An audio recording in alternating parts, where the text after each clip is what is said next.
The conversation AI is constantly learning, growing, and changing as it responds to customers. However, in some instances, you want a specific response. Now you can configure specific conditions or instructions within the knowledge base as signals for the AI to explicitly invoke its content when the scenarios are met. Let's learn how. Head to the Conversation AI tab inside the AI Agents section and create or edit an agent. In the Bot Training section, click Add Knowledge Base Trigger.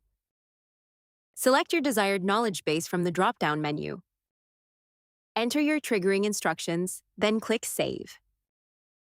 This helps your AI agent provide more accurate and standardized responses, allowing the AI to autonomously decide when to query the knowledge base if conditions aren't set or met, and retrieve information when properly matched.